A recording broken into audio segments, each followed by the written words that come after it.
एक बच गया था गुंजा, उसको भी पेश करके। एक बच गया था गुंजा, उसको भी पेश करके। सैयद ने झाड़ के यूं दामन दिखा दिए हैं, सैयद ने कर बला में वादे निभा दिए हैं। बख्शिश है उसकी लाजिम, सैयद के गम में हाफिज। बख्शिश है उसकी लाजिम, सैयद के गम में हाफिज। दो चार आंसू रोकर जिसने बहा दिए हैं, सैयद ने करबला में वादे निभा दिए हैं।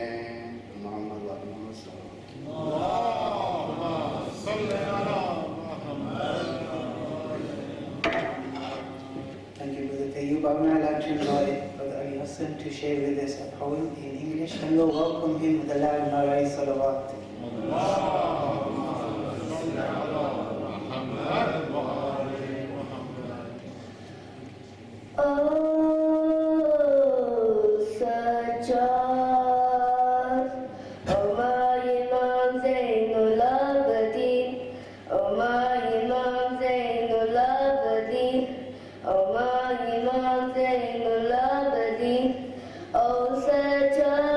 You told the art of supplication, you showed his power of prostration. You make Islam a true foundation, and how to ask Allah for salvation. Such is the stars and oh holy God, you made Allah love your only God. Oh my Imam, Zainul Abidin. Oh my Imam, Zainul Abidin. Oh my Imam, Zainul Abidin. Oh Sajjad, you are the great grandson of Muhammad.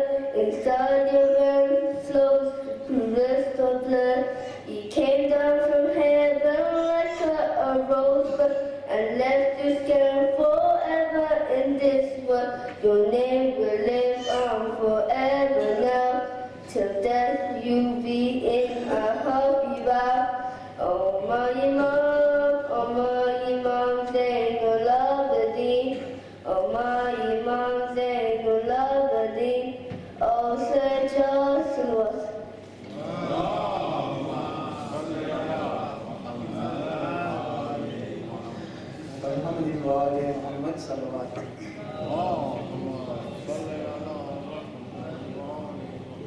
Alhamdulillah, tonight we are honored to have amongst us Brother Syed Bilal Rizvi from America.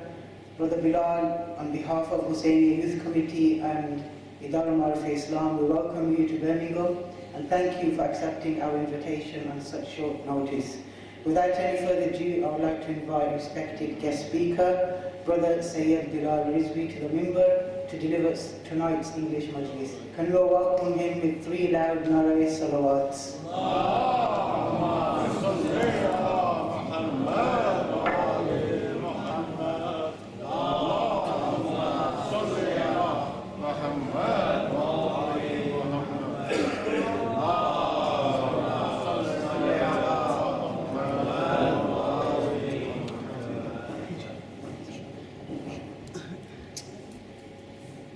رحم الله من قرأ سورة الفاتحة.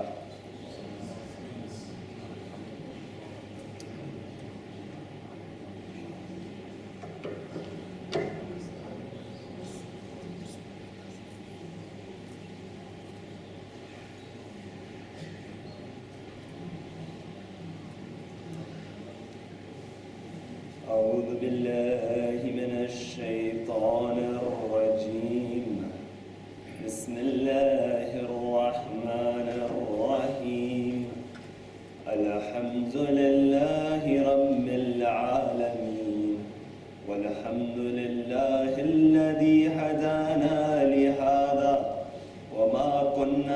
لنهتدي لولا أن هدانا الله والصلاة والسلام على إمام القبلتين ونبي الحرمين وأفضل الثقلين وجد الحسن والحسين الذي سمي في السماء بأحمد وفي الأرض بأبي القاسم محمد. اللهم صل على محمد وعلى آله الطيبين الطاهرين المعصومين الصادقين. أما بعد، يكون الله في كتابه الكريم: بسم الله الرحمن الرحيم. ولا تقتلوا النفس التي حرم الله إلا بالحق ومن قتل مظلوما فقد جعلنا لوليه سلطانا فلا يسرف في القتل إنه كان منصورا. صدق الله العلي العظيم. صلوا على محمد وآل محمد.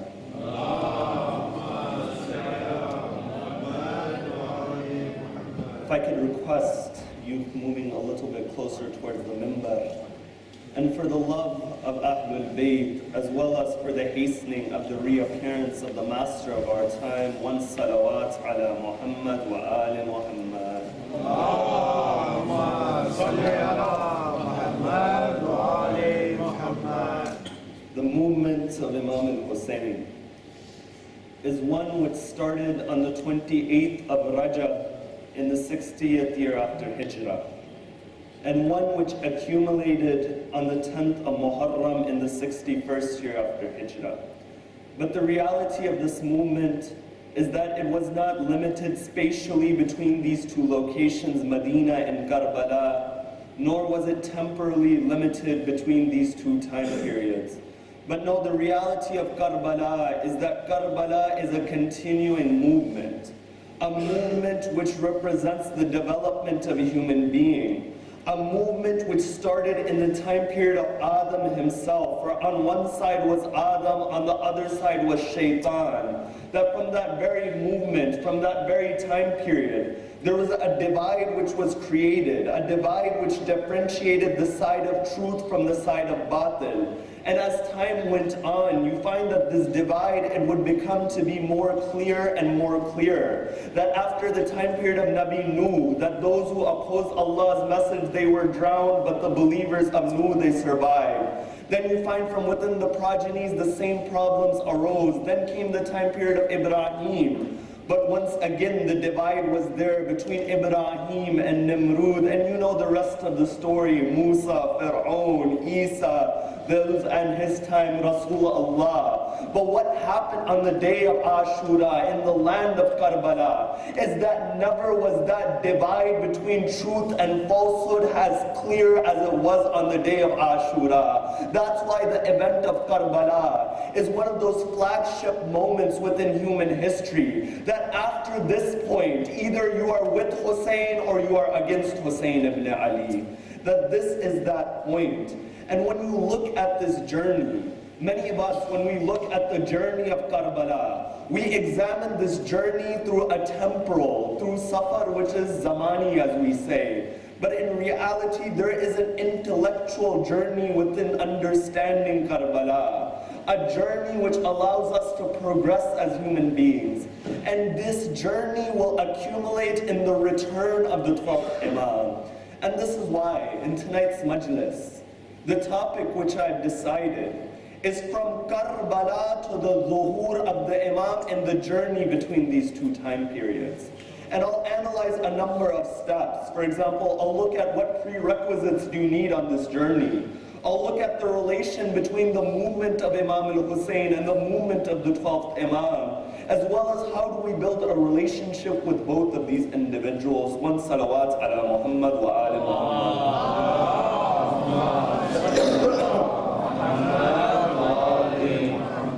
You see with this journey, as I said, that a journey could be a safar, can be of time, that we say safar al-zamani. But we can also have an intellectual journey, a safar which is fikri, as we say. You know, sometimes you see an individual, he goes from the age of 20 to 30, but he doesn't have any intellectual development, that he's still the same as he was at the age of 20. But sometimes you see an individual, although in time he'll advance only 1 year, but in reality his development will be such that he progressed 5 or 10 years within that time period. And that is the potential which a human being has. You know, Amir al-Mu'mineen would say that dead bodies, they are of two types. Some of them lay upon the ground and some of them are vertical as well. That people, they may be walking, they may be hearing, but in reality that heart is dead. So what you need within this journey, that a person, he needs sabr, a person, he needs ilm, a person, he needs iman to make this journey, to properly understand Karbala and to benefit from Karbala. Because you see that this movement of Karbala, this is that movement which the access of the 12th Imam will revolve around this movement. You know, when you look at the Imam, there are 300 narrations that when they describe who the 12th of Ali Muhammad is, there are 300 narrations that describe him as being from the lineage of Rasulullah. And out of those, from the lineage of Imam al-Hussein, specifically from the lineage of Rasulullah. And 180 of those narrations are from the Prophet himself. That when you look at the 12th Imam, when he is described, the 12th Imam is described through Imam al-Hussein. That's why even when Fatima al-Zahra, salamullahi alayhi, that when Fadak was taken from Zahra and Zahra went into the court of the Khalifa, a point had come where Zahra, she brings out a piece of paper, something on which it was written, not paper, of course it wasn't in that time period, but it mentioned that Fadak, it belonged towards Zahra. At that point, the individual upon the throne, he ripped that sheet of paper. And you know the line which Zahra said? Zahra, she said, "Oh man, right now you have taken everything from us, but know that in the nasl of my son Hussein, there will be somebody by the name of Al-Mahdi who will take our revenge." You see, each member of Ali Muhammad, whether it was from Amir al-Mu'mineen, each of them, they would remember two individuals specifically. The reality is they're all one light. As the hadith said, that all of us, min noorin wahid, that we are all from one light, all of us Ahlul Bayt. But Imam al-Hussein and the 12th Imam, they share this special bond, they share this special connection, that each member of Ahlul Bayt, they would remember these two. For example, you find our 8th Imam, when he was upon his deathbed, he said to the people around him, that take me off this bed, take away this covering upon the roof. For a moment, I want to feel the pain which my grandfather had felt in Karbala. But you find the same Imam, he would remember the 12th Imam as well. You know, in the court of Al-Ma'mun, within the Abbasid Khulafa, they knew that Rasulullah said that somebody by the name of Mahdi will come, who will bring justice when there is tyranny upon the earth. So what they began to do is they began to name each of their children Mahdi, Mahdi, Mahdi. And you find in the same way, Al-Ma'mun, he had named his child Mahdi. You find every time Al-Ma'mun would call his child Mahdi, Imam Ali al-Rida, salamullahi alayhi, the Imam would stand up out of respect. They would think that the Imam is doing something ajib, that this is ajab what the Imam is doing, that he's standing up when Ma'mun is calling his son. You find they go towards the Imam, they say towards him, that why do you stand up out of respect? The Imam, he replies by saying that I am not standing up for his Mahdi, because his Mahdi gets hit by his father, his Mahdi gets hit by the neighbors, his Mahdi faces difficulties. I am standing up for that Mahdi who will be within my lineage. That he's showing a difference, that their Mahdis are those who are dhalim, those who are oppressors, but that Mahdi within the lineage of Imam al-Rida. That Mahdi is the one whom his grandfather stands up out of respect for that Mahdi. And which grandfather it is? It is that grandfather, Imam al-Rida, with Jalal that was uncomparable. You know, when they invited the Imam from Medina to Khurasan towards Marv, you find that Ma'mun he had placed in order that make sure his face is covered when he's upon the camel, that there is a covering so nobody sees the face of this man, because when they see the face of Imam Ali al-Rida, they become the followers of that individual. So you find that he reaches Khurasan in this state. When he reaches Khurasan, the people, they find out that the grandson of the Prophet is here. Some narrations they state that 100,000 people had gathered around Imam Ali ibn Musa al-Rida, and they would say towards him, Ya Yabna Rasulallah, can you tell us one hadith from your grandfather? You find the Imam, he would come out of the curtain upon that camel. He says, if you want to hear a hadith from me, then listen to the hadith. I heard my father Musa al-Qadim, who heard his father Ja'far al-Sadiq, who heard his father Muhammad al-Baqir, who heard his father Imam Zain al-Abidin, who heard from his father Imam al-Hussein, who heard from his brother Imam al-Hassan, who heard from his father Amir al-Mu'mineen, who heard from Rasulullah. And upon Rasulullah, Jibreel descended and said that Allah says, La ilaha illallah hisni, that La ilaha illallah is my fortress. Whoever enters my fortress, he will be saved from my punishment. At that point, they begin to think that La ilaha illallah, that is all you need. The Imam, he says, wa shartaha wa shuruteha. La ilaha illallah has conditions. I am one of the conditions of La ilaha illallah. That this is what the Imam said, that he went through this entire chain which was called the golden chain. You know, Ahmad bin Hanbal used to say that if you look at the sanad, don't look at the narration, if you just look at the chain, you find and you recite this chain over a person suffering from insanity, that person will be cured from his insanity. Because this is that chain where everyone is ma'soom. You see, this is that connection what the Imam has. I remember there was a debate going on between somebody from the school of Ahlul Bayt and somebody outside of the school of Ahlul Bayt. So the person from the school of Ahlul Bayt would say that my master Amir al-Mu'mineen would say this. The other person would reply by saying, my master Amir al-Mu'mineen also said this. He begins to think to himself that Amir al-Mu'mineen is the title of Ali ibn Abi Talib. He just took that title so easily.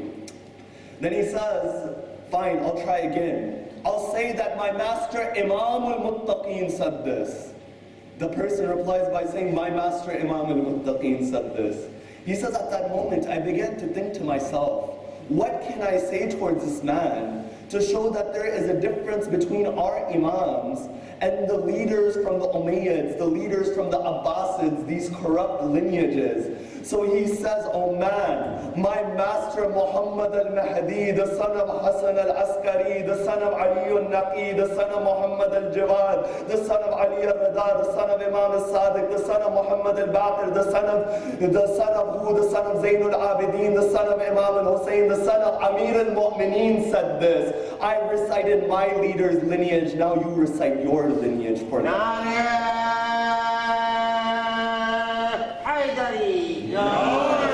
Now you recite that. This is that lineage from the Imam. And when our 12th Imam is mentioned, you find he is mentioned alongside Imam al-Hussein. You know, the 6th Imam, he would have a hadith about the 12th of Ali Muhammad. And fathom this hadith. This hadith is something to ponder about. The 6th Imam, he would say that if I was alive in the time period of Al-Qa'im, I would spend my life being his servant. Allahu Akbar. That who is saying this? I'm not saying this. An infallible, a ma'soom Imam is saying that if I was alive in the time period of the 12th of Ali Muhammad, I would spend my life being his servant. And you find the same Imam, when he speaks of Imam al-Hussein, he says, Bi-abi antum wa ummi. That the Imam is saying, may my mother and my father be sacrificed for you, O Imam al-Hussein. That who is the father of Imam al-Sadiq? You see, each of these Imams, when it came towards Imam al-Hussein and the 12th Imam, each of them, they had this level of respect which was profound, because they saw that these are those individuals who complete this movement of Ahlul Bayt alayhimus salam. That continuing farther, you find that many of the narrations, for example, it's written in Al-Ghaiba, one narration, and this is the Al-Ghaiba of Tusi, because Shibli al-Nu'mani has Al-Ghaiba, there are different works called Al-Ghaiba. Within Tusi's Al-Ghaiba, there's a narration which states that when the 12th Imam returns, on the 23rd of Dhul Hajj, and there are narrations that say the 23rd of Shahru Ramadan as well, there will be a call that is heard in the sky, and he will appear in front of the Kaaba on the day of Ashura.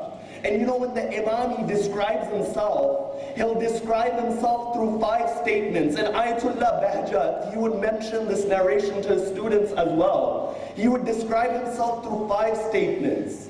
He'll say, Ala ya ahl al-alam, ana imamul qaim. He says, O people of the world, imagine that you're standing there. The Imam is in front of the Kaaba. He's addressing the people of the world. He says, O people of the world, know that I am the Imam who will rise. Then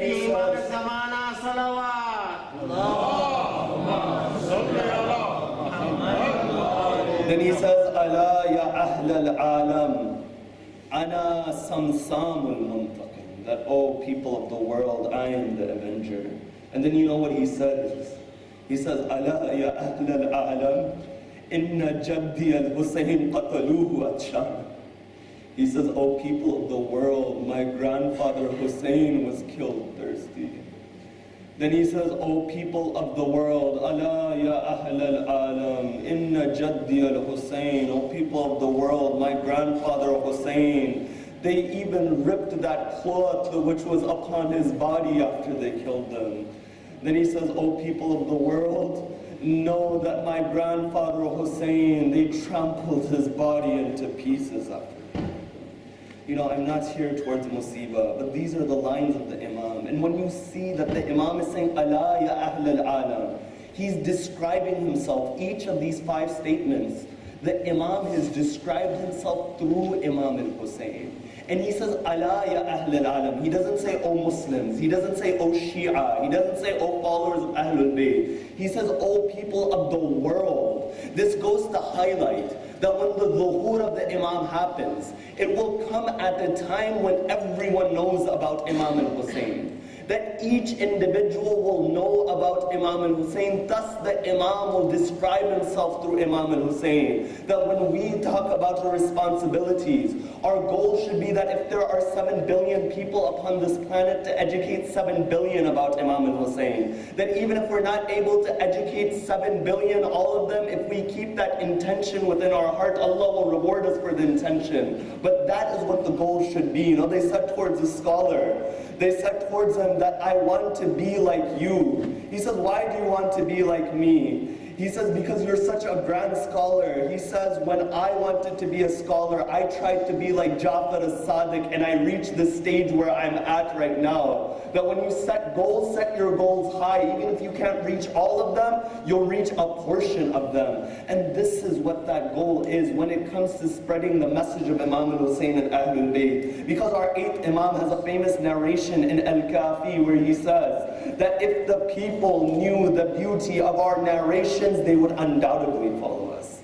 That the 8th Imam, Imam Ali ibn Musa al-Rida, and how many individuals, non-Muslims, have we seen? For example, we look at an individual like George Jordak, that when Jordak, he writes a book about Imam Ali, he titles the book Sawtul Adalat al-Insaniya, that Imam Ali, the voice of human justice, that just this title, he would say that if human justice had a voice, that if it could be personified, that voice, its name will be Ali ibn Abi Talib. And he would say in that book that many in history have been killed because of the shiddat of their dhulm. That many have been killed because of the severity of their oppression. But Ali is the only leader in history to be killed because of the shiddat of his adalat, because of the severity of his justice.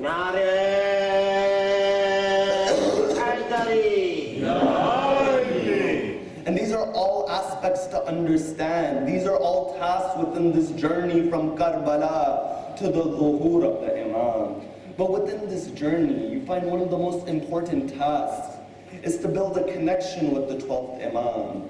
Because when it comes to Imam al-Hussein, these days very much are about giving condolences towards the 12th of Ali Muhammad.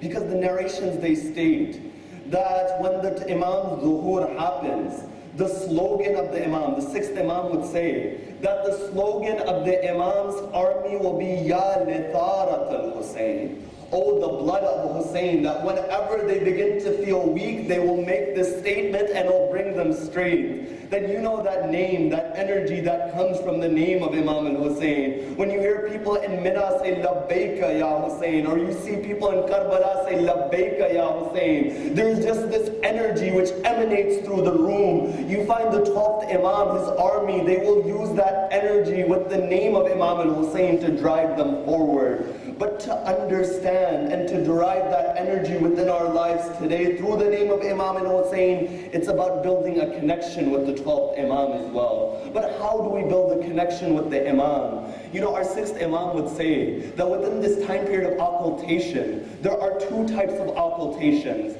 The first type of occultation is like the occultation of the people of the cave, Ashab Kahf. That these individuals, they were within the cave, they had no interaction with those outside, and those outside had no interaction with those within. But he says, no, within the Holy Quran, there is a second type of ghaiba and occultation. And that is how the ghaiba of my grandson Al-Mahdi, Ajjalallahu Ta'ala Farajahu Sharif will be. He says within the story of Yusuf, correct? When the brothers, they go to Yusuf after he was thrown in the well, after he becomes the economic minister, the brothers, they go to Yusuf to get rations from Yusuf. When they go to get rations, the brothers, they recognized Yusuf. But Yusuf, you find, the brothers, they did not recognize Yusuf. Correction, but Yusuf, he recognized the brothers. In the same way, we may not recognize the Imam, but the Imam, he recognizes us. That what's not hidden from the Imam is the person of the Imam. The reality and the haqiqah of the Imam is there. But the persona and the personality of the Imam is what we can't see in front of us. You know, and how do you have that reality in front of you? You know, the philosophers, they say, and bear with me, it's a bit, you know, complex for this point right now, but bear with me, the philosophers say there are 2 types of relationships. One is the relationship of association, and the other is the relationship of dissolution. The relationship of association is like this, is that when you have a cup, right, and you put milk and honey within the cup, that these 2 things, they're together, they're associated, but you can taste the flavor of each of them. But the relationship of dissolution is that when you take 2 pieces of metal, when you weld them together, you don't know which part of the metal begins and where the other ends. Many of us, when it comes to the relationship with the Imam, we have a relationship of association with the Imam. That he is our leader, we are the Shia of the Imam. But the reality and the goal of relation which we try to seek from him is that relationship of dissolution. That what we want, it is absorbed in what the Imam wants. The way we act, it's absorbed in the way the Imam would want us to act. And this is when you begin to see the reality of the Imam in our hearts. Because you know, there have been scholars who have felt this reality. You look at an individual like Muqaddas al-Arbili. You know, it's narrated that Muqaddas al-Arbili, he goes from Arbil, he wants to go towards Karbala. But he didn't have anything to go with, so he gets a camel from an individual or a horse. When he gets that, he says, I have this amount of luggage which I want to take with me. The man said, very well. Muqaddas al-Arbili, he is leaving Arbil, he's going towards Karbala. At that point, a man, he comes to Muqaddas. He says, oh Muqaddas, I have a letter to deliver in Karbala. Can you take this letter? Muqaddas says, I can take the letter. But the person who I've gotten this camel for hasn't given me ijazah for this one letter. He's only given me ijazah for this stuff. You find Muqaddas was so aware of the rights of the others that he begins to walk next to the camel on the way to Karbala just so he can carry that letter for the man. On his way towards Karbala, a man, he comes, he's riding a horse. He says, oh man, can you get upon my horse? I will take you towards Karbala. Muqaddas al-Arbili, he agrees. He gets upon the horse. The man, he begins to talk to Muqaddas. He says, oh man, where are you from? He says, I'm from Arbil. He says, do you know this person in Arbil? He says, I know this person. He says, do you know this other person? He says, I know this other person. He says, do you know a man by the name of Sheikh Ahmad? You find Muqaddas al-Arbili's name was Sheikh Ahmad. You find, he says, I know that man. He says, what the man, he says to Muqaddas, that what is the character of that man? Muqaddas al-Arbili, he puts his head down. He says Sheikh Ahmad is a man who is battling with his nafs, that he's not where he needs to be. He's not that good of a person. The Imam, he turns around. He says, oh Muqaddas al-Arbili, if Sheikh Ahmad wasn't such a good person, he wouldn't be on the horse with the Imam of his time. You see, Muqaddas was an individual, the Imam had named him Muqaddas. And you find the same Muqaddas al-Arbili, right? He sees in his dream that Rasulullah and Nabi Musa are speaking towards each other. And Rasulullah has a hadith where he says that the scholars of my ummah are like the prophets of Banu Israel. Nabi Musa says to Rasulullah that, Ya Rasulullah, how can you say this? That the scholars of your ummah are like the prophets of Banu Israel. Rasulullah, he points to Muqaddas al-Arbili within the dream. He says, oh Nabi Musa, go speak towards that man. When Nabi Musa, he goes towards Muqaddas al-Arbili, he says towards him, oh man, what is your name?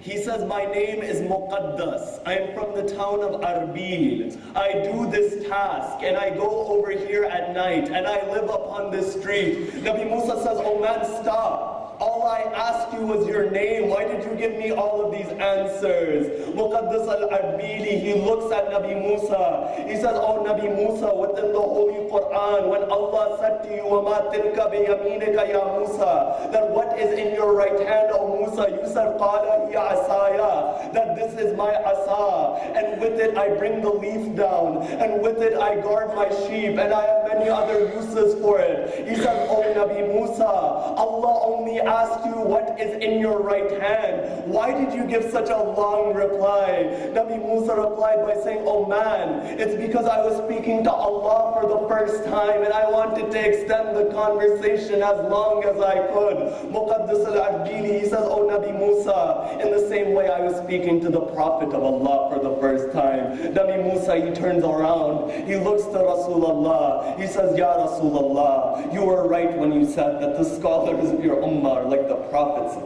Islam.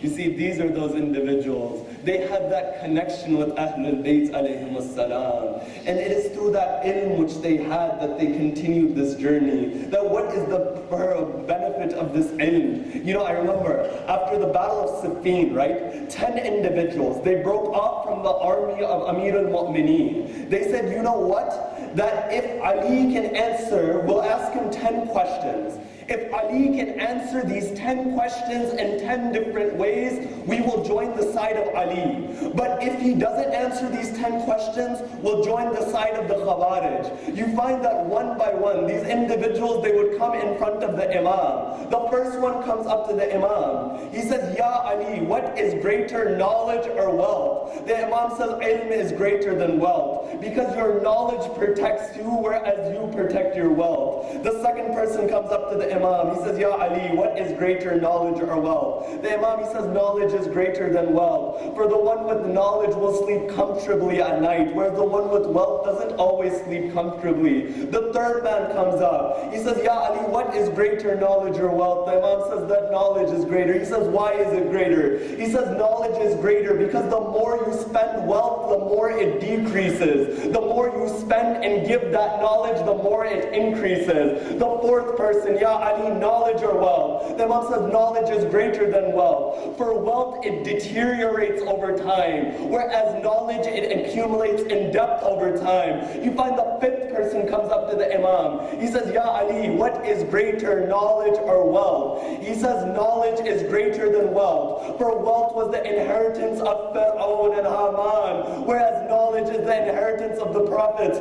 All 10 of them ask the question. They come to the Imam. They say, Ya Ali, today we have decided to become your followers. The Imam says, why have you decided to become my followers? They say, because you answered the same question in 10 different ways. The Imam, he says, if you kept asking me this question till the day of judgment, I would have kept answering this question in different ways. But when the Imam,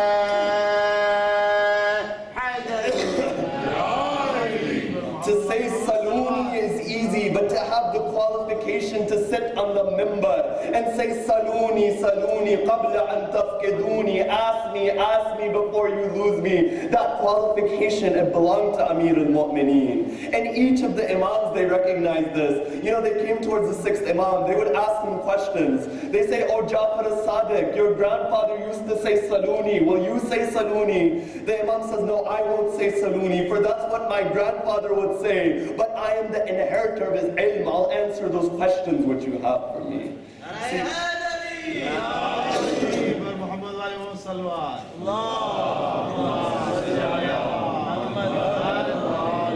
And I see my time, it's coming towards a close. But you see, this is that level, that when you recognize the Imam for that message, for that knowledge what they had, for that fadail and virtues which they have, then you'll begin to see that there is no option but to follow within the footsteps of these individuals. But you find that each of these Imams, as I said, that they would remember Imam Hussein, they would remember the 12th Imam. Each of them, they would remember the musibah of these individuals. You know, Amir al-Mu'mineen used to say that the Dhul-Fiqar was given to me by Allah, but the revenge of our enemies will happen when this Dhul-Fiqar is in the hands of my son. You know, each member, they would remember these individuals. And the 12th Imam, he remembers his grandfather Hussein.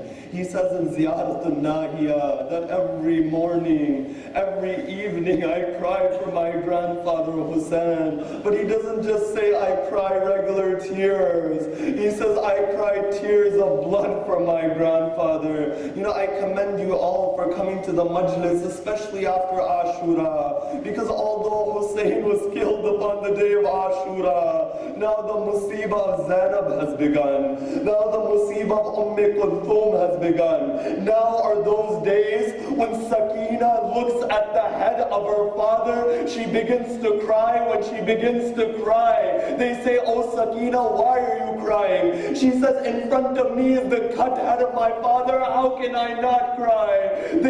Shimari would hit Sakina upon crying for her father. These are those days. But you know this musibah, after Imam al-Hussein was killed upon the day of Ashura, that night of Sham-e-Ghariba, it began. You know, that was an ajib night, because on one night Zainab would want the night to end. Why? Because the dhulm which was happening upon the household of Ali Muhammad. But from the other side, Zainab, she would want the night to continue, because this night of Sham-e-Ghariba was the last thing which was covering the head of Zainab from the light of day. You find it was the 11th of Muharram. When it was the 11th of Muharram, you find Zainab, she makes one request for Shimar. She says, oh Shimar, do not take the women in between the bodies. You find what Shimar does is that he takes the women through the bodies. The maqtal, it says, in the way that a tasbih, it breaks,